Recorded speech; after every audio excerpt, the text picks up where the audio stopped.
Hey guys, thanks for tuning in. It's the one and only Optibotimus coming at you with another video review. And on today's episode, thanks to all of the absolutely incredible contributions from my Optibotimus Plus channel members, we're going to be taking a look at the new Marvel Legends X-Men Age of Apocalypse Cyclops, part of the new Colossus Build-A-Figure wave. For the package, much like all of these Marvel Legend figures, you got that really nice open window that fully showcases, well, just the figure. He doesn't really come with much, which is kind of disappointing, to be totally honest. You can kind of see an overlay in the background of Apocalypse, which is kind of cool. Side here has an image of Apocalypse, and of course Cyclops right there. Side image here has that same thing. You got the Age of Apocalypse logo on the top. The back of the package, you get a bit of a read-up in several different languages saying that Cyclops helps prisoners escape from Apocalypse's prison camps in an attempt to be a force of good in the harsh dystopian future. Again, much like, well, there's so much more to his story that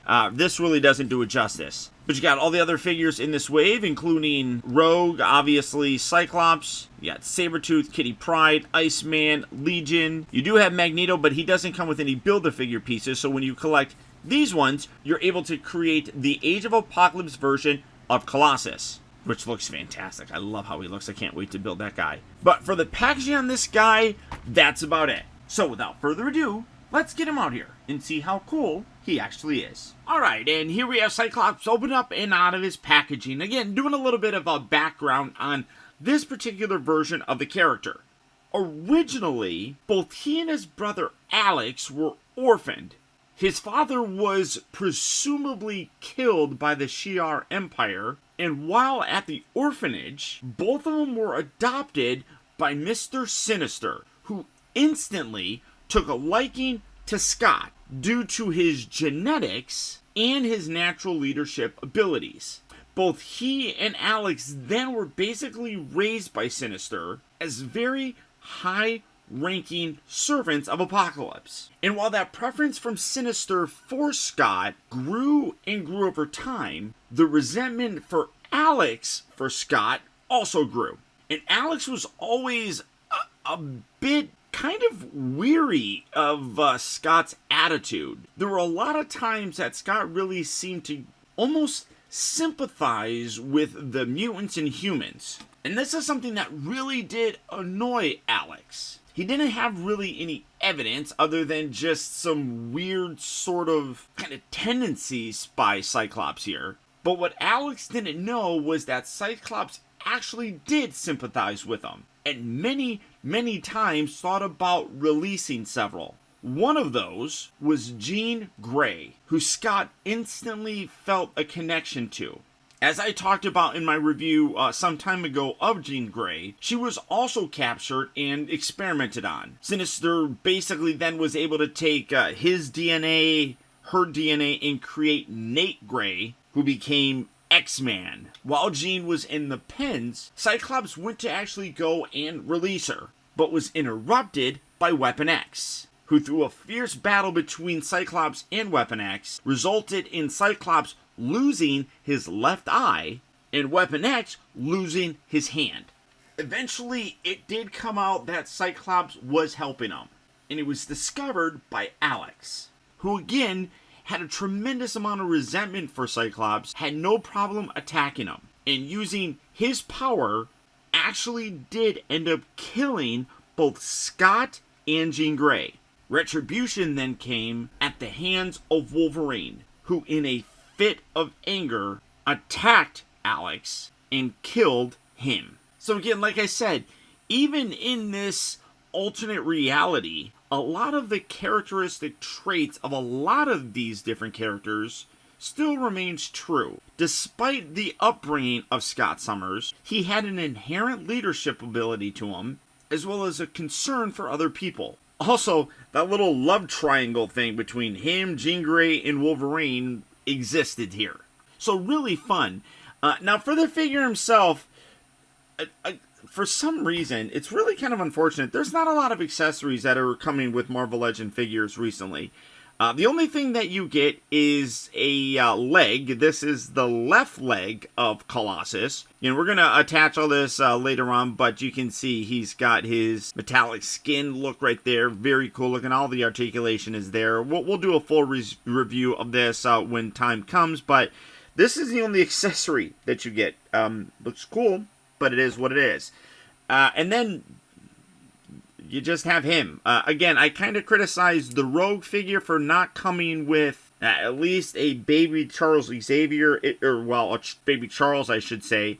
It is kind of unfortunate that he doesn't come with at least like a laser blast or something. I don't know.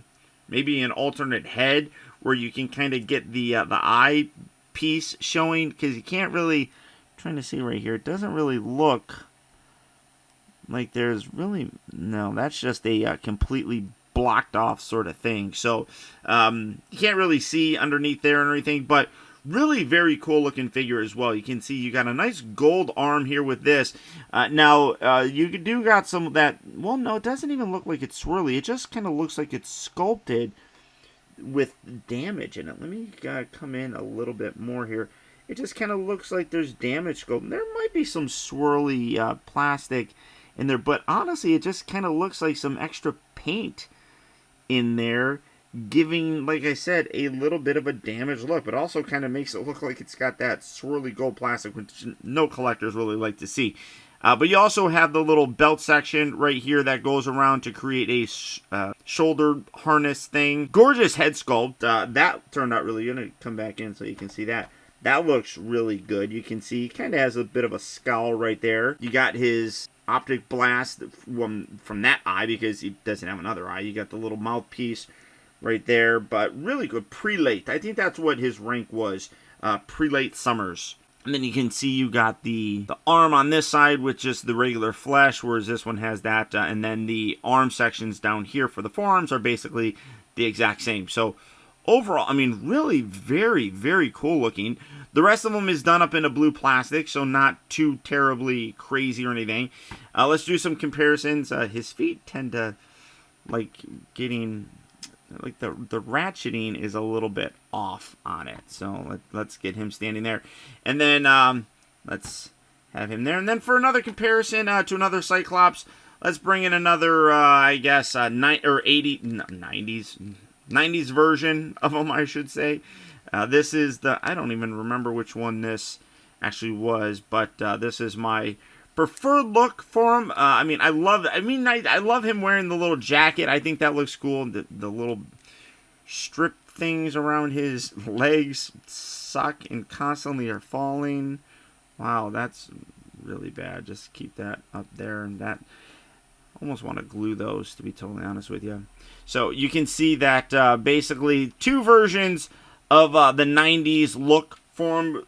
Very, very cool. Obviously, I don't have... This one came with an alternate head that you could have, like, the little visor thing. I just like having the glasses on there, and obviously he's got his little jacket. He very similarly has a little strap thing around there, but instead of the yellow, you got the gold. Overall, really very, very cool across the board here. I wonder if you can pop his head off. Oh yeah. All right, so... let's do a little swapping. Well, that's not terrible. Definitely has a very big neck, but that could work. Oh, that actually it's kind of harder with the hair, or with the jacket and the hair. That actually kind of looks cool though, with the long hair and the jacket. But yeah, it doesn't really sit on there all that well because the collar and everything right there. So that looks a little bit better. Let's do something stupid. Ninja Turtle. Overall, a good-looking figure. I do wish that he came with more accessories, though, or some accessories in general. He doesn't come with anything. Maybe you could have given him a little, like, Shadow King thing. I mean, like, Shadow King was, like, and you know what? I got one of those somewhere with my old Toy Biz figures. I should try to find that in one of my future reviews. Maybe I'll bring it out with this guy or something. But he came like in a little cylinder little thing, and then on the inside there was like a purple head. That's basically how he was in Age of Apocalypse. So maybe they could have given us something like that. Articulation-wise, the head is on a ball joint, but again, because of the hair, and it is a more hard plastic, when you do rotate it, not so much this way, you can kind of keep it straight. When you do it this way, though, it kind of automatically pushes his head down, unlike that side. So that's a little bit annoying. He does have a hinge right there, but you don't get a lot of, again, because of the hair, a lot of motion with it. The shoulders, both of them are on pin hinge joints, so you can flex those in and out. They can also move forward and back. They rotate at the bicep. You can see he does have two bends at the elbow, although you really only get a 90-degree rotation with it, and it results in a very big, ugly gap. And of course, he does have the upper diaphragm joint right there, but it does get a little bit tricky to kind of move things around because you got that little strap. You do have a waist, although that's really stiff. There we go. That does have that rotation there. You have the ball joint things down here for the hips. You do have the swivel at the upper part of the thigh. Two bends, of course, at the knee. Come down to the ankles. It does have the forward and back, and of course, the hacky sack pose. So, all in all, really a fun figure. It is definitely disappointing that he is severely lacking in accessories. I don't know necessarily what you really could have given him, other than I keep messing up the focus there. Other than, like I said, maybe like an optic blast or something like that. Something like that, just to kind of give him something that really would have just made it feel like you're getting more. Especially, and you're going to see this in the next video, you have Sabertooth, who's a considerably bigger figure, and he comes with a bunch of stuff. Like extra hands and a completely extra portrait. So it is kind of disappointing. All in all, everything balances out, I guess, fairly decently. I'm just, like I said, I just wish he did come with some more things. So, all in all, if you are a fan of this version of Cyclops, I would absolutely recommend picking him up. So for that, I'll put a link right down there in the video description, where you can go online to places like Big Bad Toy Store or Amazon. You can pick this guy up, as well as check out any other Marvel Legend figures that you might be interested in, because all those places are probably the easiest way to find them, because a lot of stores are kind of suffering with stock. But beyond that, guys, that's about it. Once again, I want to thank you all for tuning in. All of your support is greatly appreciated. And finally, remember that the real trouble with the world is that too many people grow up. Thank you all for watching and taking the time to be a kid.